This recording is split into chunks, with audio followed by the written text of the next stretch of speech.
Sino dito ang nag-overthink sa mga decision nila sa buhay? Hindi makapag-decide. Sino dito nahihirapan mag-decide sa napakaraming options na nakikita niya? About career, about jowa, about even yung kahit na yung mga pang-araw-araw na gagawin. Okay? Sino dito yung mas maraming oras ang ginugugol sa pag-scan ng mga papanoorin kaysa yung isang oras mismo na nanonood siya, di ba? Mas mahaba pa yung pagpili. Kaysa yung panonood ng pelikula. May mga ganun, di ba? May mga tao na natatrap, okay, sa pagpili. Minsan, hindi na po natutuloy. Hindi na sila nakakapili at all. Okay? Sino dito yung nangangamba, baka tumandang mag-isa kasi kakapili ng partner? Yon. Walang napili in the end. Okay, so ayan po pag-uusapan natin buong One Genius R. Okay, it's the paradox of choice. Hello, Ad! Welcome back! I missed you! Okay, finally, di pinili, ano? Oo. So first, let's talk about the science. Mag-robot talk muna ako ng konti. Ano po ba yung science ng decision making? Okay? Meron po tayong tinatawag na pag mas marami po yung choices, the more po tayong stress. Sino dito yung pag walang choice naman, nakaka-stress din kasi you feel pressured, wala kang autonomy. So, stressful din yun. Pero, habang dumadami naman yung choice mo, nag-accumulate din po yung stress. And the more stress, mas nagiging blind po tayo. Mas tumataas yung blind spot natin, nagtatunnel vision tayo. That's why, lesser quality of our choice. Okay? And may likelihood of pagka sobra ka na stress, mag-escape. Ibig sabihin, not choosing at all. Ang tawag po natin dito is choice overload. Ito, I think, familiar din si Joker dito eh. Magandang gabi, Joker. Narinig mo na ba yung choice overload sa psychology? May mga experiment sila dyan. May experiment po sila sa sa supermarket, nagbebenta po ng jam. Okay, yung strawberry jam or mango jam or what. Tapos napansin nila pagka naka-display sa sa supermarket, 4 lang yung pagpipilian mo. Okay? Konti po yung pumupunta doon kaysa naka-display mga 15 na jam ang pagpipilian.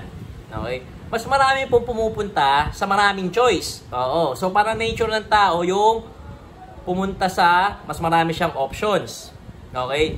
Pero alam niyo po ba, ang findings, 6 ang bumibili doon sa kokoting choice per 1 na bumibili doon sa maraming choice. Ibig sabihin po, ang nagko-commit at nagde-dedicate na mag-purchase. So, sa jam lang ito jam lang muna pinag-uusapan natin. Yung kokonti po ang choice. Yes po, mas marami yun na bumibili doon sa konti ang choice. Meron po yung meron yan talaga psychological findings. Ibig po sabihin, may mga tao, preferential siguro, mas mahilig. Gusto natin lagi mas maraming choice natin. Pero kung kung ang ambag niya sa buhay natin, kung gaano kalaki, mas kokonti po ang nagkakaroon ng benefits or nagte-take advantage of the choice that we had. The more choices that we have.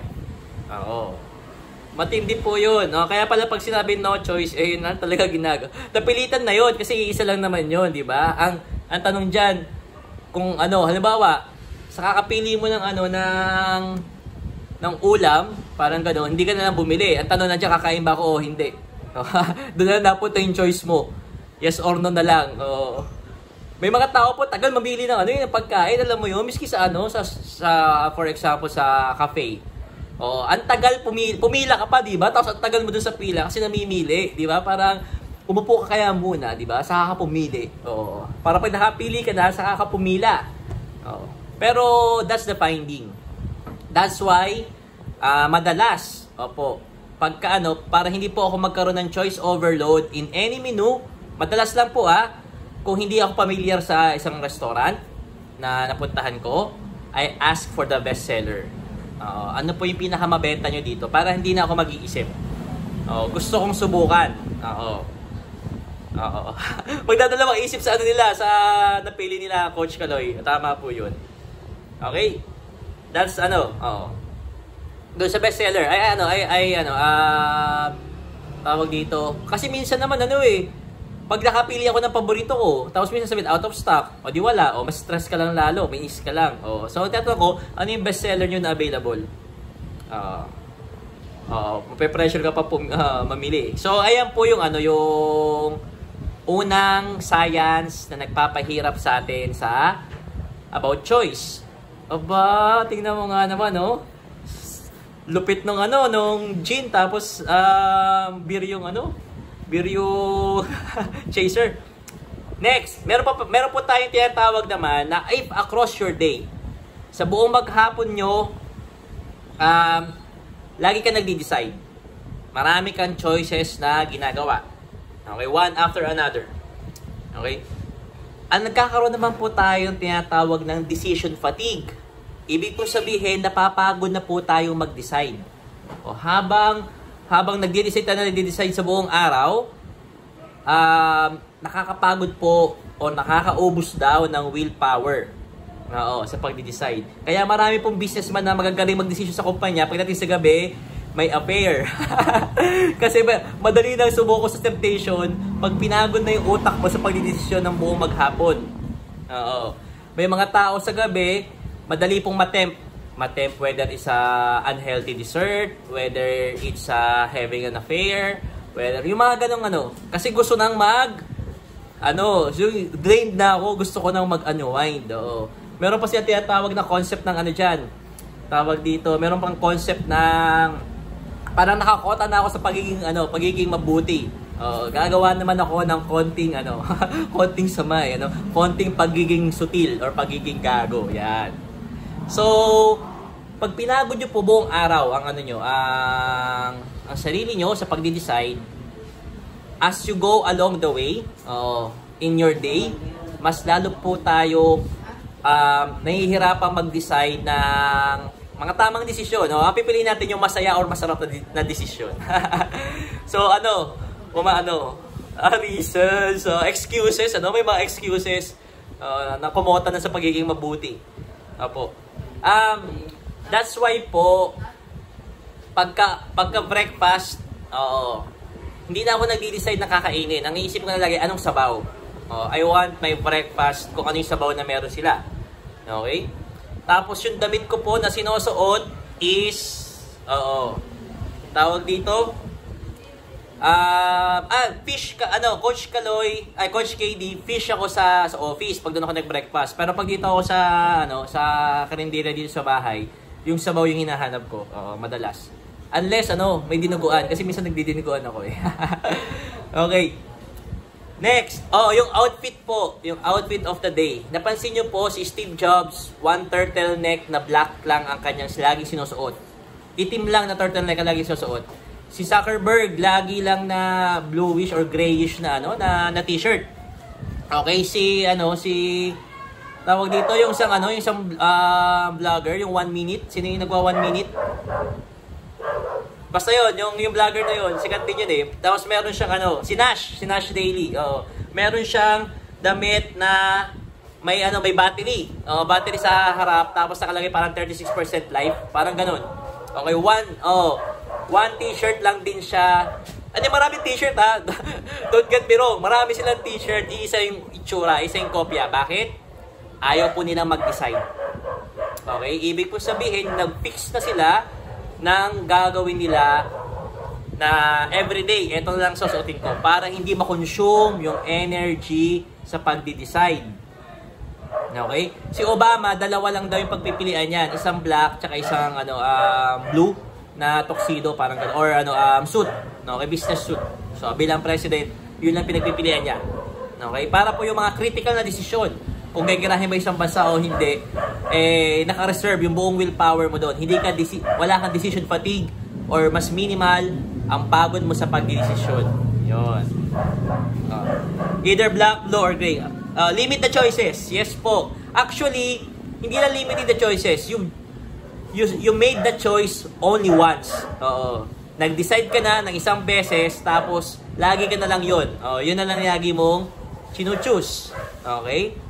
So, for example, parang hindi ako mag-decide sa office ng, para ma-reserve ko yung energy ko sa office. Ang decision ko ng umaga, dapat almost naka-routine or naka-fix na. Para hindi na po ako lagi nag-decide. Okay? Kaya po minsan, pag naman nagtatanong sa akin, tapos kinakailangan ng desisyon, tapos yung decision making parang sobrang babaw. Sabi, pwede ba sa iba mo na lang itanong yan? Sayang yung neurons ko dyan. Parang gano'n. Oo. Hindi makaka-relate hindi makaka-join si Side, pero alam niya yung tinutukoy ko. Oo. Sayang. Hopefully safe kayo dyan, Side sa Iloilo. Okay. So that's the two. Okay, that's the two scientific reasons kung bakit medyo mahirap mag-decide. Okay, or pumapangit yung decision making natin. Now, I'll give you two psychology. Psychology na nagpapahirap sa atin, nagdadagdag pa, nagdadagdag ng decision making natin. Yung scientific na sinabi ko is about the nature of our brain. Ganun po talaga yung utak natin. Ganun siya pinorma. Eto naman, yung psychology could be the mindset that we form or dito tayo nag-adapt. Ginamit natin itong paraan para mag-cope habang lumalaki tayo. Kaya, some people, pwedeng ganito yung reason kung bakit sila nahihirapan mag-decide. Some people may not. Baka hindi sila affected dito. Okay? Yung psychology ng kaya ka nahihirapan mag-decide, perfectionism. Sinong guilty? They are motivated to always get the best choice. Even when doing so isn't strictly necessary. Hindi naman kinakailangan, pero gusto nila. Kailangan yung best. Kailangan yung best lagi yung mapipili ko. Perfect choice. So, nangyayari, nagkakaroon po ng analysis paralysis. Sa kaka-analyze kung ano yung the best, hindi na kumilos. Sinong guilty? Taas ang kamay. Pag meron ka pong perfectionism, mahirap pong gumalaw. Sa trading may ganyan. Nagte-trade po si John Kicks. And I'm so proud sa kanya. Congratulations John Kicks sa sa pagpurso mo nung trading na nung una pinag-uusapan pa lang natin ngayon, di ba? Trader. Okay. Tawag dito, marami pong hindi na-start. Hindi na sisimulan because gusto nila perfect timing. Okay? Gusto nila yung perfect choice. Gusto nila yung lahat ng perfect. Para makasigurado. Para makasigurado daw. So, many of them failed in making the first move. Dahil nga, naghihintay ng perfect moment, o kaya namimili ng perfect person o ng perfect career. Yan. Yung mga taong hindi tumatanggap ng trabaho na hindi perfect para sa kanila o naubos na yung yung oras sa pagdi-decide. Ganyan din yung processing namin ni Rafi noong nakaraan. Bigla siya nag-resign.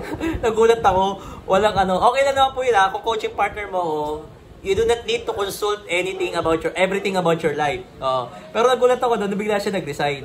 Kasi tapos saka siya nagpapa-process, coach, paano ako pipili ng ng work? Bakit wala tayong strategy niyan? So, yun, naayos naman po. Nakapili naman siya ng trabahong bago, na-hire din siya kaagad. Kasi strong din naman yung bata. Bata tawag kay Rafi. Bata pa po kasi konti pa yung may mga maturity pa kaming iniaakyat. Inaakyat. Nag-YOLO. Okay? Ang ginawa niya doon, ayaw niya ma-paralyze sa overthinking whether magre-resign siya o hindi siya magre-resign. So, nag-resign na lang bigla. Kasi nung nakita niya yung kay Johnny, wala si Johnny dito Nung nag-resign si Johnny sa work that really sucks the spirit out of her. Biro mo, mabot siya 10 PM. Pagkagaling ng talk niya sa akin sa D-Cup, papasok pa uli siya. Buong araw na siya nandun Tapos, minsan pag pumunta siya sa talk ko, bubulungan niya ako na, Coach Mix, dahan-dahan lang sa Life by Design may makasama ako, baka mamaya unahan ako mag-resign ng mga to pagka binatatan mo ng mga design na ganyan. Sabi ko, don't worry, I'm not encouraging anyone to make decisions Lalo na kung maraming affected, lalo na kung may mga responsibilities ka. Oo.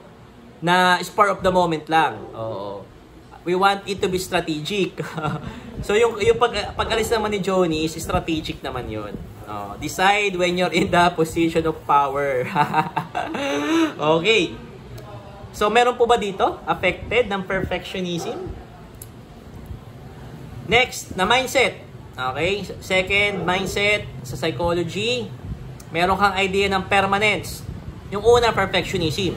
Yung pangalawa, yung permanence. This is a fixed mindset na ang iniisip mo, pagka ginawa mo na to, wala na, trap ka na. Hindi mo na mababawi. Okay? So, matatali ka sa desisyon na yun.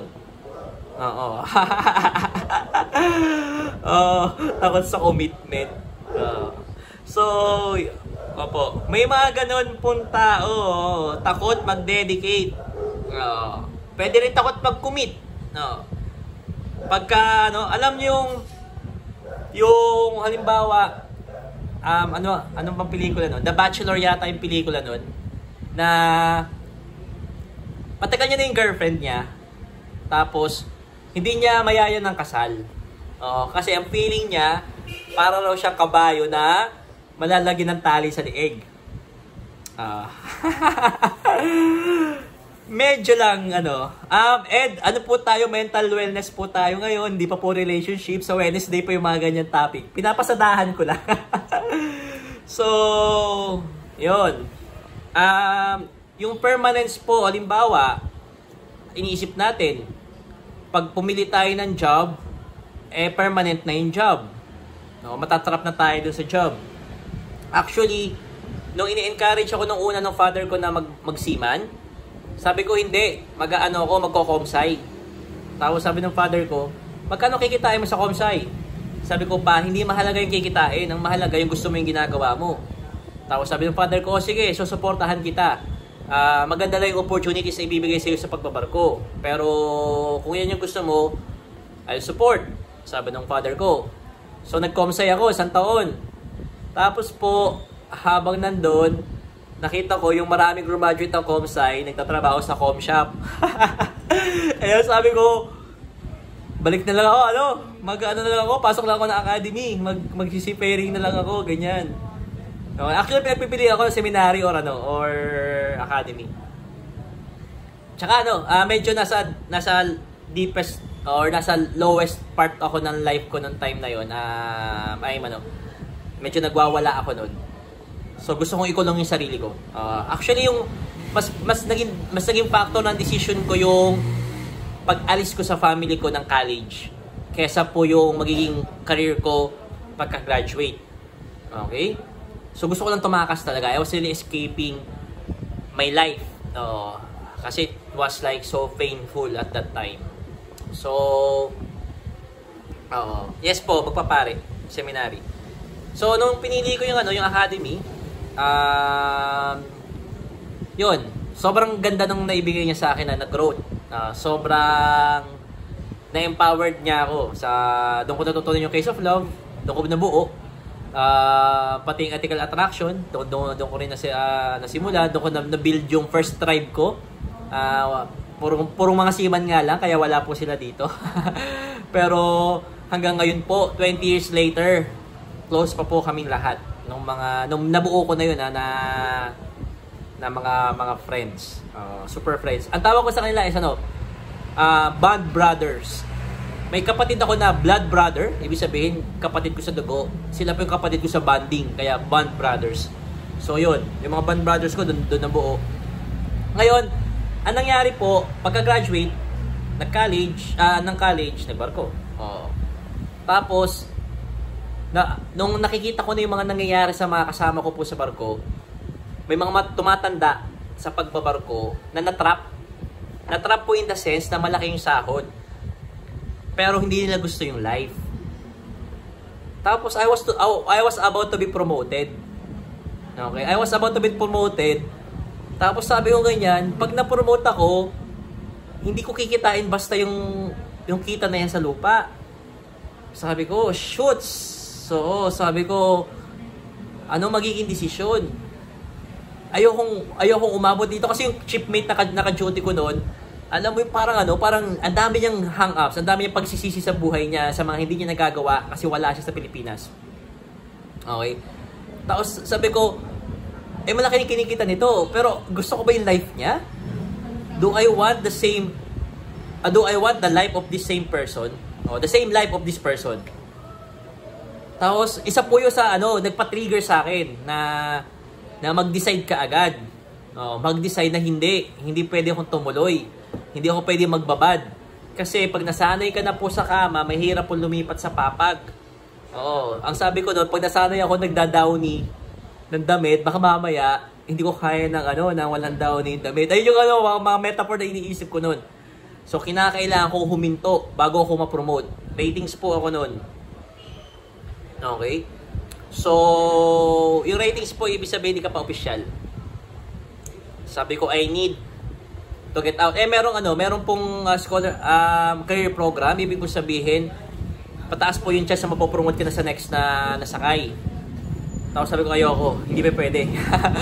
Kailangan habang mahirap pa, habang madali pa ako mag-reset ng career, i-reset ko na. Oo.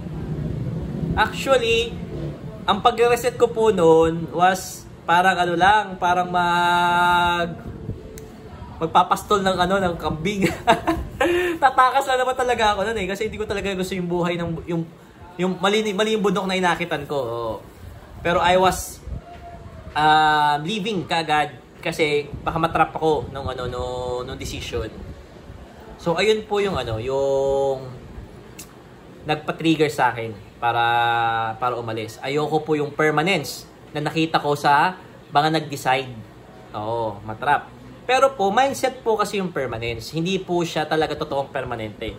Marami po talaga nakakapag-transition, marami po talaga nakakapag-transformation sa kanilang career, sa kanilang... Ibig sabihin, marami rin pong annulled, pero happy yung wedding ngayon sa bago. Hindi po ibig sabihin ng na divorce or annulment, wala ka na iba makikitang bago, o kaya pag kinasal ka, 100% till the end, kayo pa rin. Wait, I'm not discouraging na mag-asawa kayo Sinasabi ko lang na may mga taong hindi nagdi-decide, may mga taong hindi pumipili kasi mataas po yung belief nila sa permanence. That whatever decisions they have is unbreakable or unescapable or hindi mo na talaga may iwasan at patatakasan.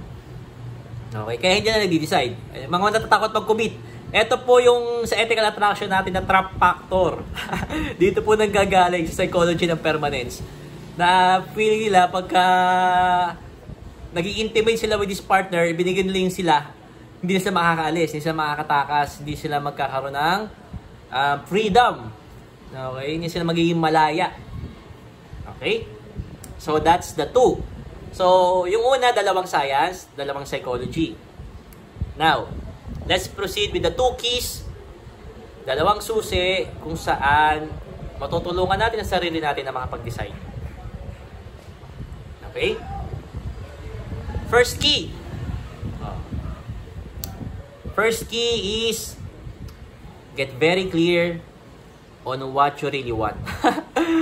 Shit, yun lang pala yung kasimple, coach. Ganun lang po kasimple. Get very clear on what you want. Oo. Ibig sabihin, coach, back to values na naman tayo. Yes po. Akala nyo madali. Akala nyo madali yung values na yan. Good luck. Maliban po kasi sa pagpili ng values o pag-discover ng values simple pero di ganoon kadali alamin kung anong gusto mo talaga. Magpo-flow po kayo sa decision making. Once you are very clear with your values. Yes po, applicable ba yan? If tao yung pipiliin, yes po. Kaya, maano po natin yan sa ethical attraction. Mapag-uusapan natin yan sa module 3 yata o sa module 4. Anyway, nung una, nasa stage po ako ng exploration. Ibig sabihin, I wanna try. Let's give a concrete example about about physical fitness. Hindi ko gusto yung gym. Hindi ko gusto yung repetitive exercising. Yung parang ulit-ulit lang ising ginagawa mo. Okay? Para sa akin, it create imbalance. Halimbawa, puro ka curls, puro ka biceps, pero ang payat ng pinti. I don't want to consume much of my time na selected lang na body part yung ina-exercise. So, nag-design ako movement. Anong movement yung kinakailangan ko makahiligan? Kinakailangan madesisyonan ko? Kinakailangan magustuhan ko? So, nagpunta po ako sa napakaraming mga activities. Rock climbing, as in talagang yung mga gilid ng bundok na batuhan ang inaakyat. Wall climbing, kung hindi ako makapag-rock climbing. I tried surfing. I tried parkour. I tried diving. Ayun. So, nag-explore ako anong movement. Amakit din ng bundok, kasama. Okay? Hanggang sa makapili lang ako ng, eto, dito ako nagpo-flow. Sa mga na-explore ko, tapos na ako sa exploration stage. Punta na ako dito sa exploitation stage. Dito ako magpo-flow, dito ako magpo-focus, dito ako magko-concentrate. Nandito na yung mga friends ko, nandito na yung mga, ito yung hilig ko, and it gives a tremendous reward, in particular sa fitness. Okay, so example po yun. Another reason, one thing din po about travel. For example, dati po ako siman, syempre, ang dami ko napunta sa ibang bansa. Naikot ko halos yung buong UK. Hindi lang buong UK, yung buong buong Europe. Kasama yung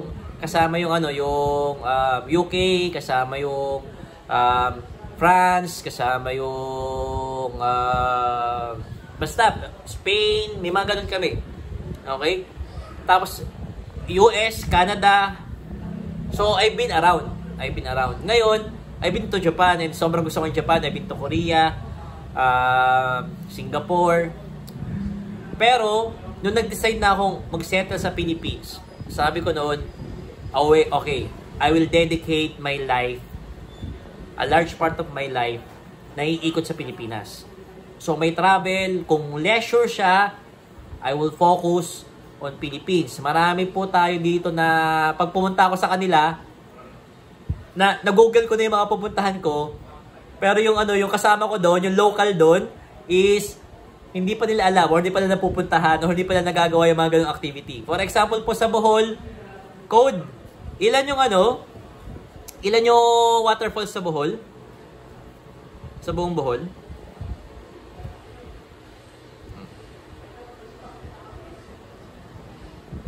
Hindi mo alam. Ang nakita ko sa sa Google, mga nasa 17 yata or 14 to 17. Parang ganun yung sikat, yung yung napuntahan ng mga tao. Ilan na Code yung napuntahan mo nang hindi mo ako kasama? Yung lang, yung bago mo ako nakilala. Ilang falls yung napuntahan mo? 3. Ilan yung nadagdag nung nagkasama na tayo? Si Code po taga Bohol, by the way. Meron ka ba natatandaan? Kasi minsan si Deep kasi yung lagi kong kasama. Si Deep po kasi yung nagdadrive para sa akin. Pero si Code minsan po naisasama ko rin. Para 3 yung dagdag, so nakaka-anim ka na.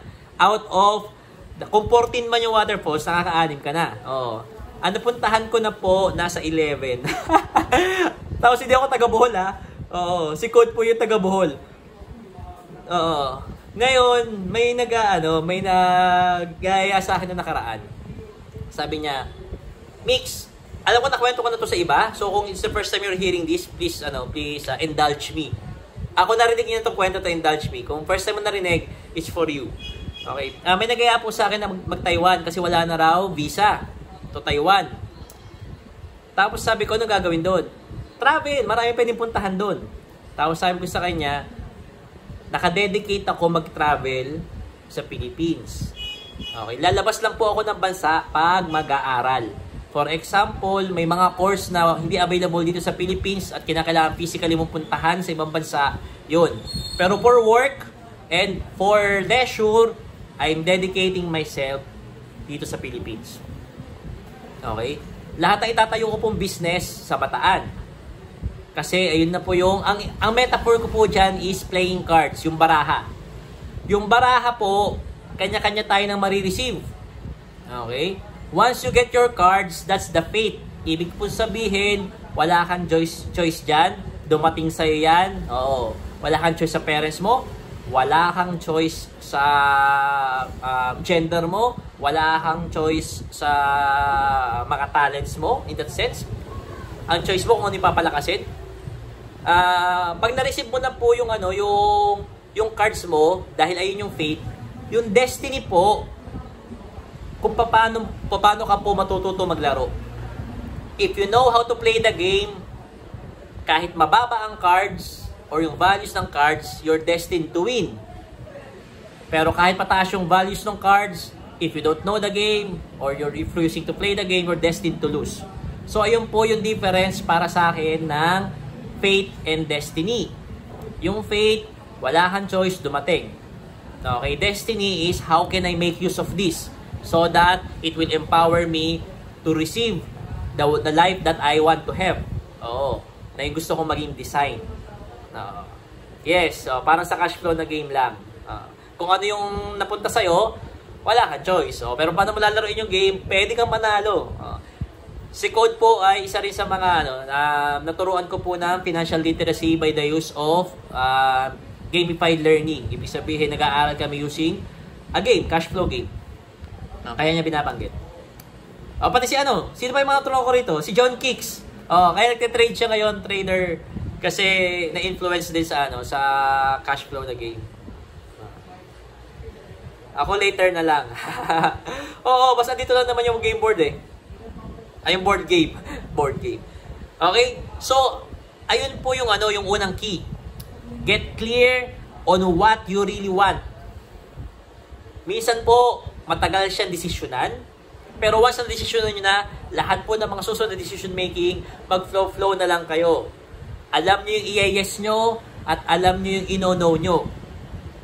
May nag-alok sa akin, first 2 years ko rito sa sa K-Line, sa company namin ngayon. Sabi sa akin, Mix, operan kita, times 2 sinasahod mo dyan. Sabi ko, una kong tanong, do I get to travel? Sabi niya, ay hindi, diyan ka sa office ka lang. Oo, documents. Okay? Tapos, second na tanong, sa akin ba ang weekends ko? Sa akin ba yung oras ko after work? Ay, may mga overtime. Tapos, minsan required ka na nandun ng weekends. So, sabi ko, thank you na lang dun sa double the salary that I have right now. Hindi po yun yung priority ko. Mabilis mag-decide. Okay? Kasi alam mo na yung yung criterias mo eh. Criterias, tama ba yan? May S yung criterias. Criteria yata is plural na, no? Plural na. Tapos, nung umalis po ako sa dati kong work, sa dating institution, muna ako, 2 buwan akong hindi nagtatrabaho. Nagpunta ako ng Baler, nagkagawa ko mga sandcastle doon, tapos nakikitulog lang ako sa sofa ng kaibigan ko. Hindi ko pa kaibigan yun eh, nakilala ko lang din doon eh. Okay? Tapos, after 2 months, nag-announce na ako sa Facebook na I'm officially freelance. Yung freelance po, code name po namin yon sa mga kakilala ko na basically I'm jobless. Mas maganda na pakinggan yung freelance. Okay, so pinost ko yung yung status na I'm freelance mga 3 PM. Tapos nung by 5 PM po, pagpunta ng 5 PM, meron ng 3 invitation sa akin. Isa para para mag-dinner, papakilala niya ako sa may-ari. Isa para bumisita sa kanilang company, may mga ganyan. So, nagkakaroon na ako ng options. Okay? Pagka punta ko sa bawat na yon, minute ko yung mga tao, kung saan ako komportable, mga ganyan. Pinuntahan ko po yung dati kong boss. Kasi may napili na ako sa 3. Tapos sabi ko po dun sa dati kong boss, I made a promise to you 7 years ago that I won't work sa isang company with the same company like you have. Okay? Shipping company yung meron yung dati kong boss. So, yung napili ko is a shipping company din. Sabi ko, nagpapaalam ako sa iyo ngayon kasi may offer ako. Wala na ako sa dati sa academe. Galing ako ng academe sa education. Wala na ako sa academe ngayon. Ang nag-aalok sa akin ng offering is shipping uli. Kung wala kang ibibigay sa akin na na project, pipiliin ko na tong shipping company na to. Okay. Tapos sabi niya sa akin, okay, pumunta ka dito sa training center na to. Oh, partner namin 'yan. Tapos hindi natin sigurado kung matatanggap ka kasi yung criteria nila hindi ka pasok. Hindi ka pasok sa criteria. Ang hinahanap nila dapat kapitan. Ang hinahanap nila dapat nakasakay na ng barko ng shipping company nung boss ko. Tapos dapat galing sa scholarship nila. Hindi ko na-meet yung tatlong criteria na yun. Kahit isa wala ako na-meet. Pero dahil nga, sabi ng boss ko, pumunta raw ako. Yung dati kong boss, pumunta raw ako doon. Pumunta ako. So, usap ko ng presidente. Tapos sabi niya, honestly, wala kang na-meet sa mga requirements. But because of a very strong recommendation, we'll give you a chance. O, exam ka na. Hala, may exam na agad. In-exam po ako, kinabukasan medical, by Monday, signing na po ng contract. So, parang parang wala pong 4 na araw ako naghanap ng next na work.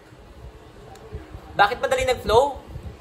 Kasi, alam ko yung mga criteria. Para sa akin, alam ko rin yung mga tao na nag-commit ako sa kanila. Sila rin po yung nag-pave ng way na ma-receive ko. Yung gusto ko. And since then till now, more than 6 years. 6 years na ako. 6 years na po ako sa company. Na yon. And by next year, magpapaalam na rin ako kasi iba na naman yung tatahakin ko. I never stay or I rarely stay ng na decade. Normally po 4 to 6 years or hanggang 7 years sa isang company. Kasi na-stagnant ako lalo na kung ang career po doon tawag dito may dead end. Ibig sabihin hindi ka mapopromote na hindi namamatay yung nauuna sa'yo. Sabay gano'n. Kaya kung malakas pa yung nauna sa'yo, para sa akin tawag yung dead end career. Parang gano'n. Kaya hindi malinaw yung progression, no. So tinanggap ko yung company, tapos ngayon magpapaalam na ako by next year. Okay? So that's the first key. Be very clear on what you want. About relationships, pag-usapan natin sa Wednesday. Pero what do you really want? Okay? Ano ba yung kasi nagre-resonate sa values mo? Yun nga, babalikan nga tayo dun lagi sa values. Second key. Doing something could be better than doing nothing. Mag-decide ka na.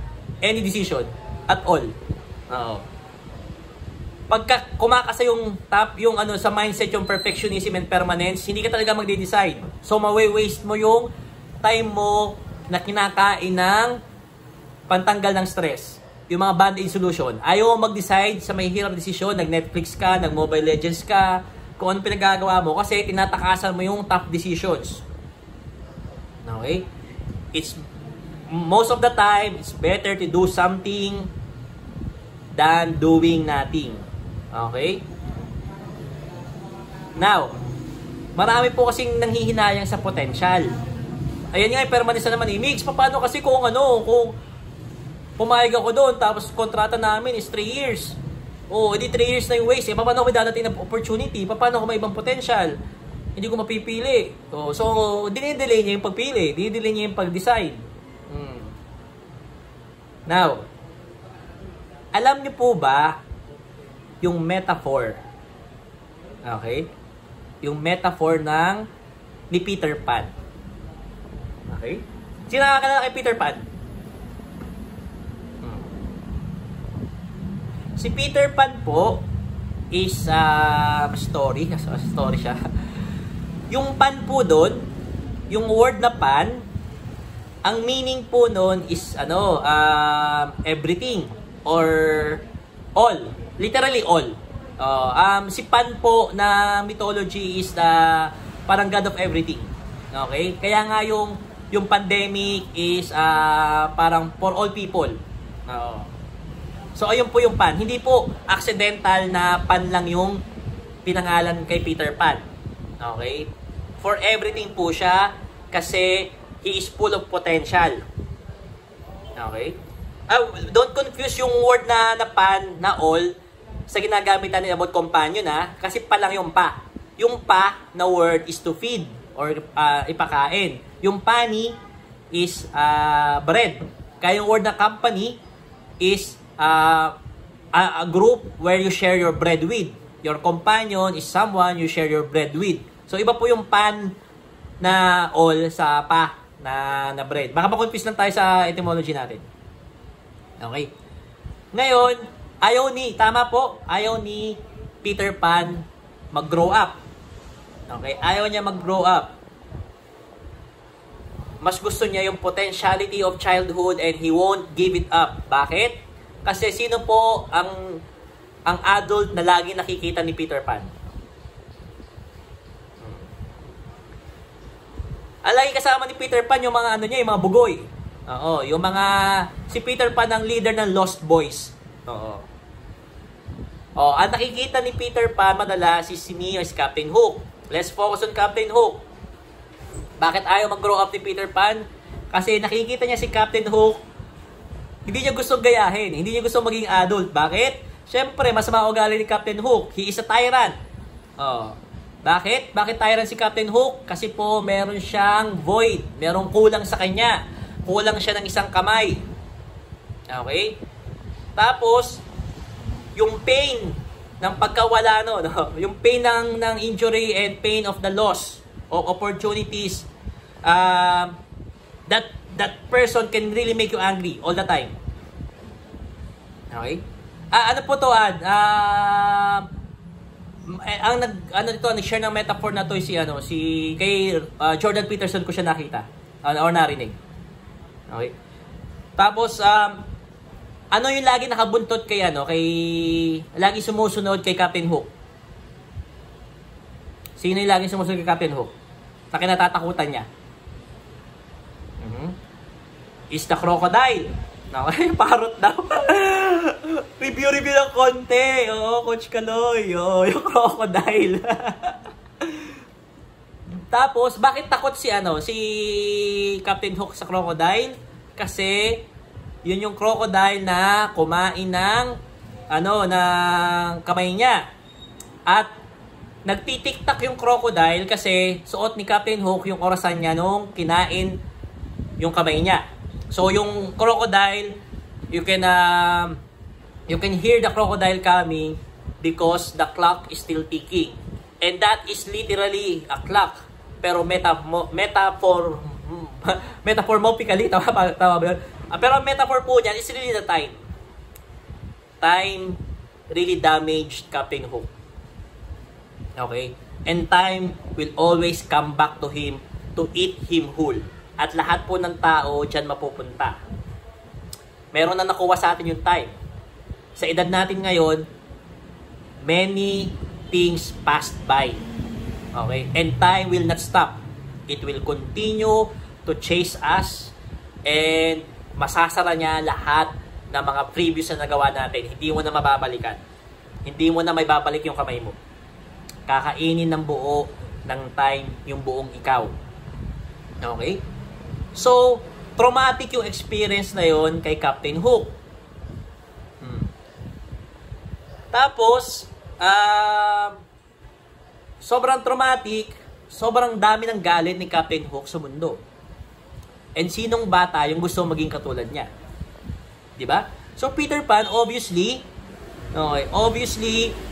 he don't want to be an adult. Pag tinitingnan mo si Captain Hook, of course, you don't want to sacrifice your childhood and your potential para maging ganun. Maging matandang galit sa mundo. Okay? So, ang gusto ni Peter Pan, maging king of the Lost Boys sa lugar na Neverland. It doesn't exist. So, marami pong tao ayaw mag-grow up. Ayaw nilang i-conclude yung potentiality nila maging actuality. Okay? Kasi, Natatakot sila. Oo. Ganun yung nangyari sa akin nung nakita ko yung shipmate ko na tumanda sa pagbabarko at ayoko nito. Nalipasan ng oras, ayoko nito. Kinakailangan ko umalis. Pero hindi naman po ako nag-grow. Kasi si Peter Pan kasi, nag-refuse mag-convert yung potentiality niya. Okay? Sa kwento ko na personal, nakita ko yung isang actuality na ayokong mangyayari sa akin. So nagkaroon na po ako ng no. No, it won't happen to me. I will switch career. I will reset. I will reset my career. Okay? At nakita rin yan ni Charles. Ayun yung mga pinagkwekwentahan namin nung nandun pa siya sa paprika. Alam ko makaka-relate si Charles dyan. Okay. Ngayon, si Peter Pan po kasi ayaw niya talagang mag-make ng choice. Even po sa kanyang love life. Even nandyan si Wendy. Kinidnap niya si Wendy kasi gusto niya ng jowa. Kaso nga lang, si Wendy kasi is adolescence. Nagiging adult na. Tinatanggap ni Wendy ang kanyang maturity na dumarating. Hindi mo mapipigilan. Okay? So ayaw ni Peter Pan. Pero in the end, pinayagan niyang maging adult si Wendy, umuwi. Okay? Si Tinkerbell po ang nire-represent po ni Tinkerbell is your imaginary perfect person. That will make you fly. Oo, akala mo nagpapasaya sa'yo. Oo, pero it could all be a metaphor for pairing ng porn, ng pornography. Oo. Akala mo ito yung okay. Laging ito yung si Tinkerbell yung okay. So lahat ng darating sa'yo, pag hindi perfect person na nakakapagpalipad ng puso mo, didispatchahin mo. You always want that Tinkerbell you can control. Okay? Nagpapasaya sa'yo lagi. Oo. Pero imaginary siya. At marami pong tao patalon-talon ng relationship kasi ang nakikita nila si Wendy. Ang hinahanap nila lagi yung Tinkerbell. Okay? So, mahirap. Mahirap pumili. So, si Peter Pan po na-trap sa pagiging old infant. It's very sad. It's a very sad part of your life na lumipas na yung mga taon. Na from 21, naging 31 ka, naging 41 ka, pero ayaw mo pa rin mag-sacrifice.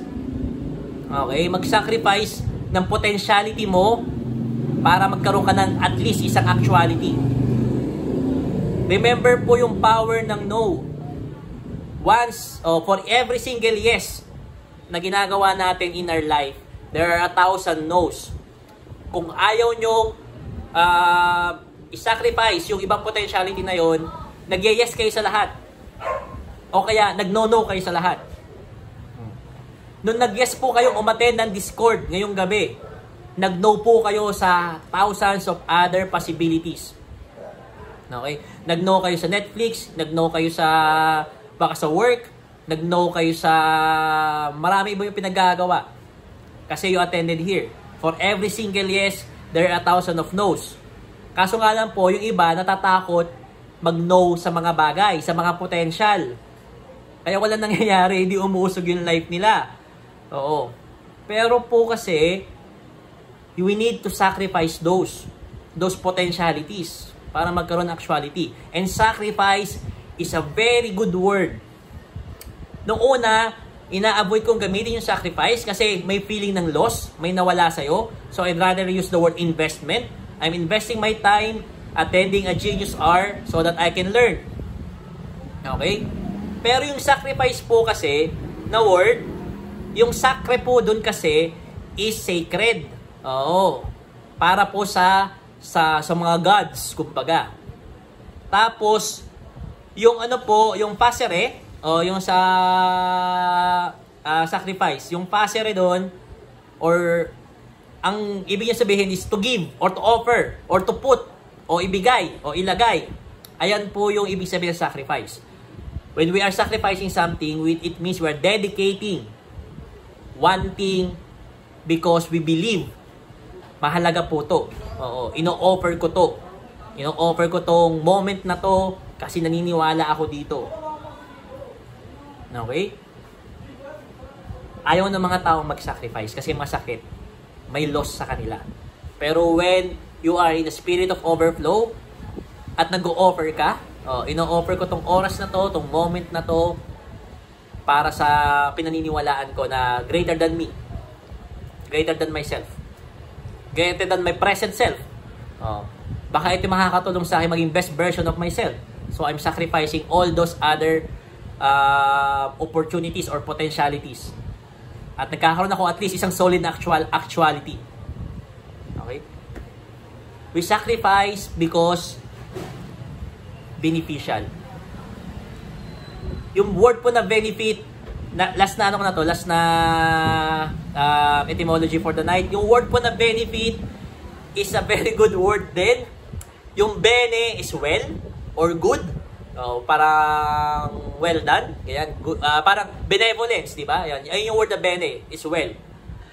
Yung fit po dyan is same po with sa sacrifice. Okay. Yung sa benefit po, pasere rin po yung pinanggalingan niya. Is to put or to give. Okay? So, ang benefit po talaga is a noble deed. Noble po siya or good deed. Helpful or friendly action. Kaya po yung dati, pag sinabi benefit concert, ibig sabihin magko-concert kami not for profit. It is a good or well or intention or noble cause na ibibigay po natin as charity. Ayun po yung word na benefit talaga.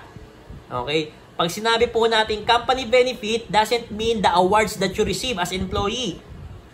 Ang literal po na meaning talaga ng benefit is the noble thing to do for a company, for a corporate. Oo. Binibigay po nila sa mga employee nila kasi that's the noble thing to do. It's well done. It's noble to take care of you as their employee. So that's the benefit. Hindi po yung may 13th month pay, ayun yung benefit. Benefits iniisip kasi natin benefits yung awards, compensation. Ay iniisip natin pag benefits yung mga perks. Okay? Ang benefit po talaga is a good or noble deed. Okay? So when you join the company and if you can ask what's the company benefits, pwede nyo malaman kung anong ginagawa ng mga company na aprobado sa'yo. Nag-a-align ba to sa pinaniniwalaan kong causes? Okay?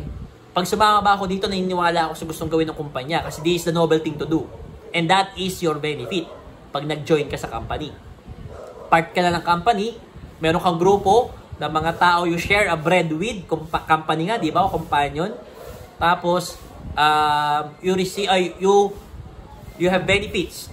You're doing an action na noble. Okay? And I wish, poprotektahan mo talaga yung interest ng company, Coach K, di ko naniniwala ka dun sa company, sa benefit ng company. And, ganun din po yung hopefully ma-appreciate ng mga members po na sumasali sa akin sa Konoha. Okay? Konoha has a mission. And if you're going to commit to Konoha, you're committing to the mission.